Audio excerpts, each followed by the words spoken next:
Hello mga kabady! Ani nasab ako, ang inyong igsi kabady aron sa pag-Bible study dinhi sa Facebook. Kung ugaling aduna ka may mga pangutana, i-type ang imong pangutana mga kabady kay kita andam nga mutagad ug mutubag sa inyong mga pangutana. Busa dili kita maglangan, ang topic, ang tema nga atong pagatun-an karon kining pag-ampo mga kabady. Nag-anam og kalawom ang atong pagtuon sa pulong sa Dios mga kabady. Nansugdan nato sa unang pangutana mga kabady. Unsaon nato pag-ampo ngadto sa Dios? Ikaw ug ako, ingon nga kita mga anak sa Dios, mga Kristohanon, adunay katungdanan nga kinahanglan nga kita adunay pag-ampo ngadto sa Ginoo o mag-ampo kita ngadto sa Dios. Atong basahon ang Mateo 6:9 ngadto sa 13 nag-ingon. Ingnan niini pag-ampo, Amahan namo anaa sa langit. Simbahon ang ngalan mo, magahari ka kanamo, ug tumanon ang imong pagbuot dinhi sa yuta, ingon nga gituman kini didto sa langit. Ihatag kanamo ang kalan-on nga among gikinahanglan karong adlaw. Ug pasayloa kami sa among mga sala. Ingon nga gipasaylo namo ang nakasala kanamo. Ayaw kami itugyan sa malisod nga pagsulay. Luwasa hinuon kami sa dautan. Kay imo ang gingharian, ang gahom ug ang himaya hangtod sa kahangturan. Mateo 6:9 kutob sa 13 mga kabady. Mao kini ang gitudlo ni Ginoong Hesus nga pag-ampo para sa tanang mga magtotoo mga kabady. Apilta niini. Dili kini isag ulo o atong i-memorize, kundili usa kini kagiya o hanay kung unsaon nato pag-ampo mga kabady. Kung imong sundon ang hanay niini nga pag-ampo, kumpleto ang imong pag-ampo. Nanon sa may naglangkob niini nga hanay sa pag-ampo. Number 1, mga kabady, paghatag ug pagsimba sa Dios. Mingon ang Dios, ingnan ninyo niini pag-ampo, Amahan namo nga naa sa langit. Atong mabasa diha sa Mateo 6:9, ingon siya, Amahan namo nga naa sa langit, simbahon ang ngalan mo. Mao kana ang una nga hanay sa pag-ampo nga gitudlo ni Ginoong Hesukristo sa diha nga kita mag-ampo ngadto sa Dios. Number 1, paghatag ug pagsimba sa Dios. Kini nga klase sa pag-ampo mao ang pinaka-importante. Tungod kay imong gitagaan og pagsimba ang imong Amahan sa langit. Niini nga pag-ampo ikaw naghatag og pasalamat, naghatag kag pagdaig, naghatag kag pagsimba ngadto sa Dios mga kabady. Niini nga pag-ampo wala ka magapangayo sa Dios, kundili ikaw ang naghatag kaniya unsay iyang gipangita. Tinuod nga pagsimba. Atong mabasa diya sa Juan 4:23-24 nga ang tinuod nga ang gipangita sa Dios nga magsisimba kadtong magasimba kaniya sa espiritu ug kamatuoran. Niini nga pag-ampo ang imong tumong mao ang Amahan ug dili ang iyang mga butang. Ang iyang naong ang imong gipangita ug dili ang iyang kamot. Ang imong motibo mao ang pagpanalangin kaniya pinaagi sa imong mga pagdaig ug pagsimba ug dili lang ang pagdawat gikan kaniya mga kabady. Ikaduhang hanay sa pag-ampo mga kabady, number 2, pangalyupo nga ang katuyuan sa Dios moabot og matuman dinhi sa yuta mga kabady. Atong mabasa diya sa Mateo 6:10, ingon siya, Maghari ka kanamo ug tumanon ang imong pagbuot dinhi sa yuta, ingon nga gituman kini didto sa langit. Mateo 6:10 mga kabady.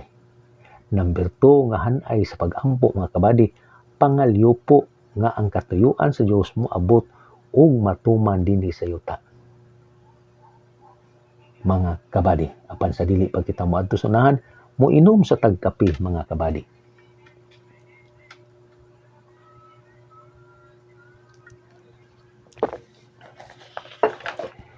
Dili tanan gakahitabo sa atong mga kinabuhi ug palibot kabubuton sa Dios. Adunay mga pangitabo nga minugna sa panulay o minugda lang sa tao. Busa gitawag kita sa pag-ampo niini nga klase sa pag-ampo mga kabady. Pag-ampo nga maghari ang katuyuan sa Dios dinhi sa yuta sama nga kini gipatuman dito sa langit. Atong iampo nga ang gingharian ug katuyuan sa Dios maoy matuman dinhi sa kalibutan mga kabady. Ang iyang kabubuton, ang iyang sugo mga kabady maoy matuman dinhi sa kalibutan mga kabady.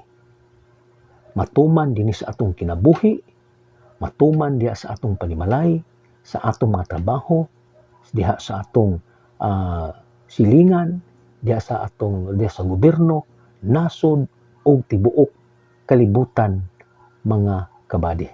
Mao kini say gusto sa Dios mga kabady nga mangalyupo kita nga ang katuyuan sa Dios, ang plano sa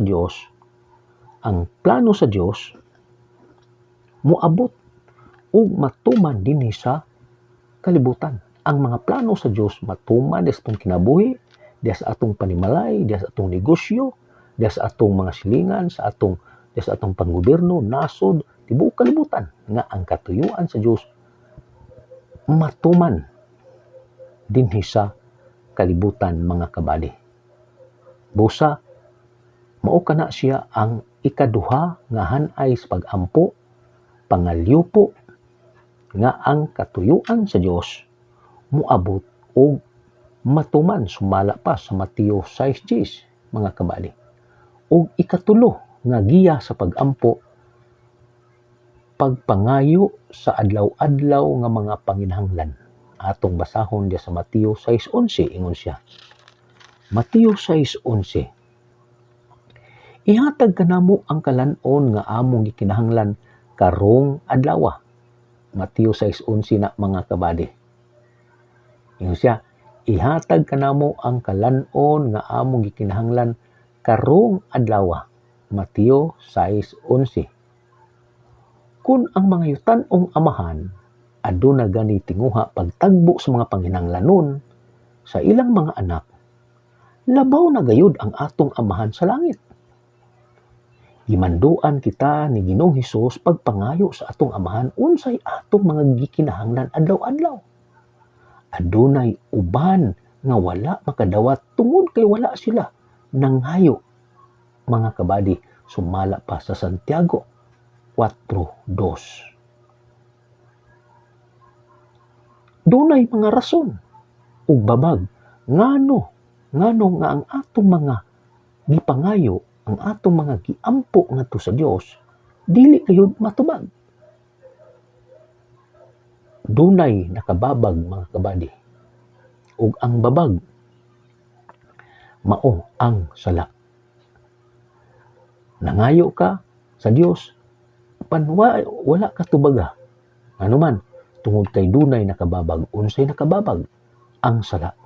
Ikaduha, ang atong pagka-madwa-duhaon. Ikatulo, mga kabady, sayop nga motibo, mga kabady. Nangayo ka sa Dios pero duna kay sayop nga motibo. Duna kay motibo sa butang nga imong gipangayo. Daotang motibo. Usa na siya nga makababag nga ang atong gipangayo sa Dios dili kayud motubag. Una, sala. Ikaduha, pagduha-duha. Ikatulo, sayop nga motibo. O ikaupat, kining panagbingkil. Kanang bingkil-bingkil mga kabady. Doon na kay pakiglalis, doon na kay pakig-away, doon na kay gikabingkil. Sa diha nga mangayo ka sa Dios, dili mo tubag ang Dios. Nganuman kay ang pakigbingkil maoy nakababag mga kabady. Ug dugang pa, walay maayong relasyon kang Ginoong Hesukristo. Busa kung gusto ka nga mutubag ang Dios sa imong gipangayo, biyai ang sala. Ayaw pagduha-duha. Himua nga aduna kay tumong sa butang nga imong gipangayo. Himua nga wala kay pakiglalis, nga wala kay pakigbingkil sa imong igsoon. Ug wala ka ug maayo kay duna kay maayong relasyon diha kang Ginoong Hesukristo mga kabady. Ug sa diha nga ikaw magampo ka, way sabod ang Dios motubag kanimo kay imo manggibiyaan ang mga babag sa mga butang nga diin ang Dios dili kayud makatubag. Ug ikaupat mga kabady nga hanay sa atong mga pag-ampo, pagpangayo ug pasaylo sa atong mga sala. Atong mabasa diya sa Mateo 6:12 ingon siya, "O pasayloa kami sa among mga sala." Ikaupat, pagpangayo ug pasaylo sa atong mga sala. Busa mga kabady, dili plano sa Dios nga kita makasala, pero kung makasala kita, gitawag kita pagduol kaniya pinaagi sa atong manlalaban nga si Ginoong Hesus. Gitawag kita pagkumpisal ug pagtalikod sa mga sala nga atong nabuhat. Ayaw ikumpisal sa Dios ang mga sala nga dili nimo gusto biyaan. Kung tininuod ang imong pagpangayo o pasaylo, adunay duha ka mga butang nga may tabo mga kabady. Pasayloon niya ang atong mga sala ug hinluan niya ang atong mga kasing-kasing gikan sa kadautan mga kabady. Apan sa dili pa kita moadto sa unahan mga kabady, moinom sa tagkape.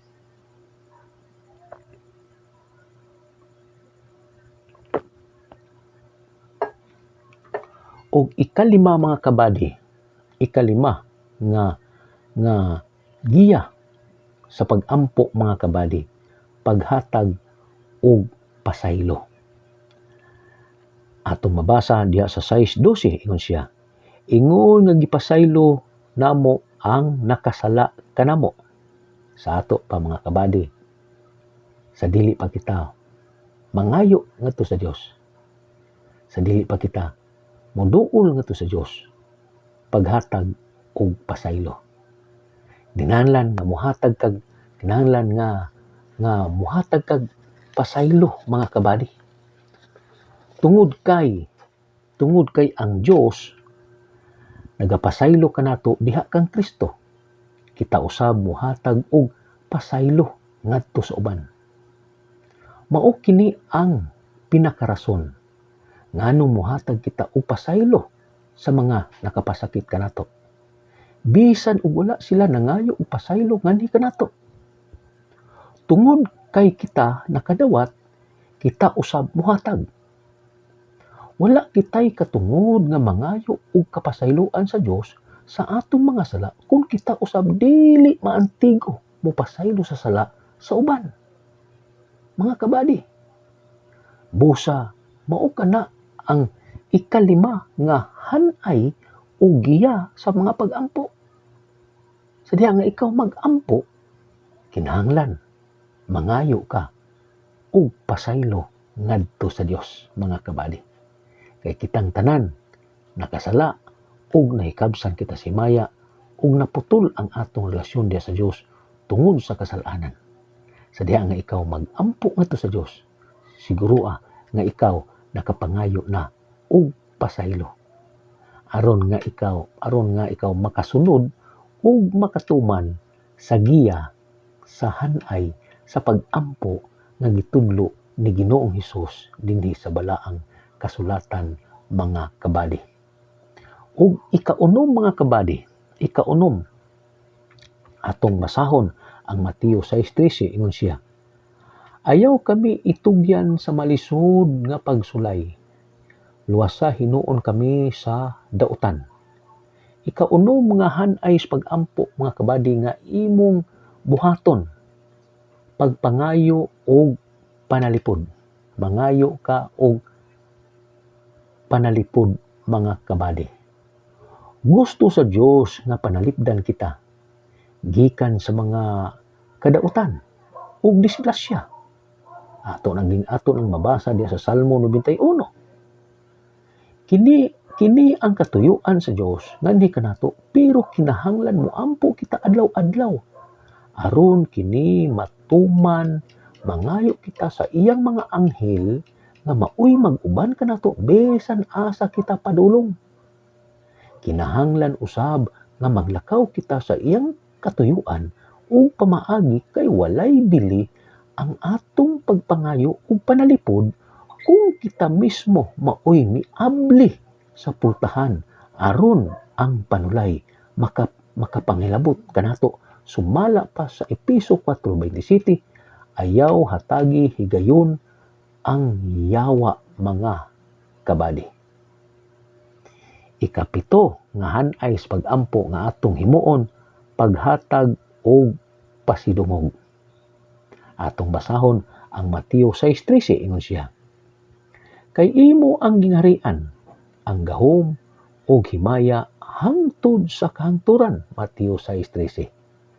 Ikapito nga punto mga kabadi, paghatag o pasidungog. Mao kini ang giya sa mga pag-ampo o mag-ampo kita sa Dios. Gitagaan kitag giya, gitagaan kitag hanay, gitagaan kita og outline kung unsaon nato pag-ampo ngadto sa Dios mga kabadi. Mao kining ikapito, paghatag og pasidungog ngadto sa Dios. Mateo 6:13, kay imo ang gingharian, ang gahom o himaya hangtod sa kahangturan. Nagsugod kita sa atong mga pag-ampo sa pagpataas o pagsimba sa Dios. Muundang usab kita sa atong mga pag-ampo sa maong paagi. Nagsugod kita sa pagpasalamat sa iyang mga buhat. Muundang kita sa pagpasalamat nga siya naminaw o mutubag sa atong mga gipangayo. Nagsugod sa pagdaig, mutapos usab kita sa mga pagdaig mga kabadi.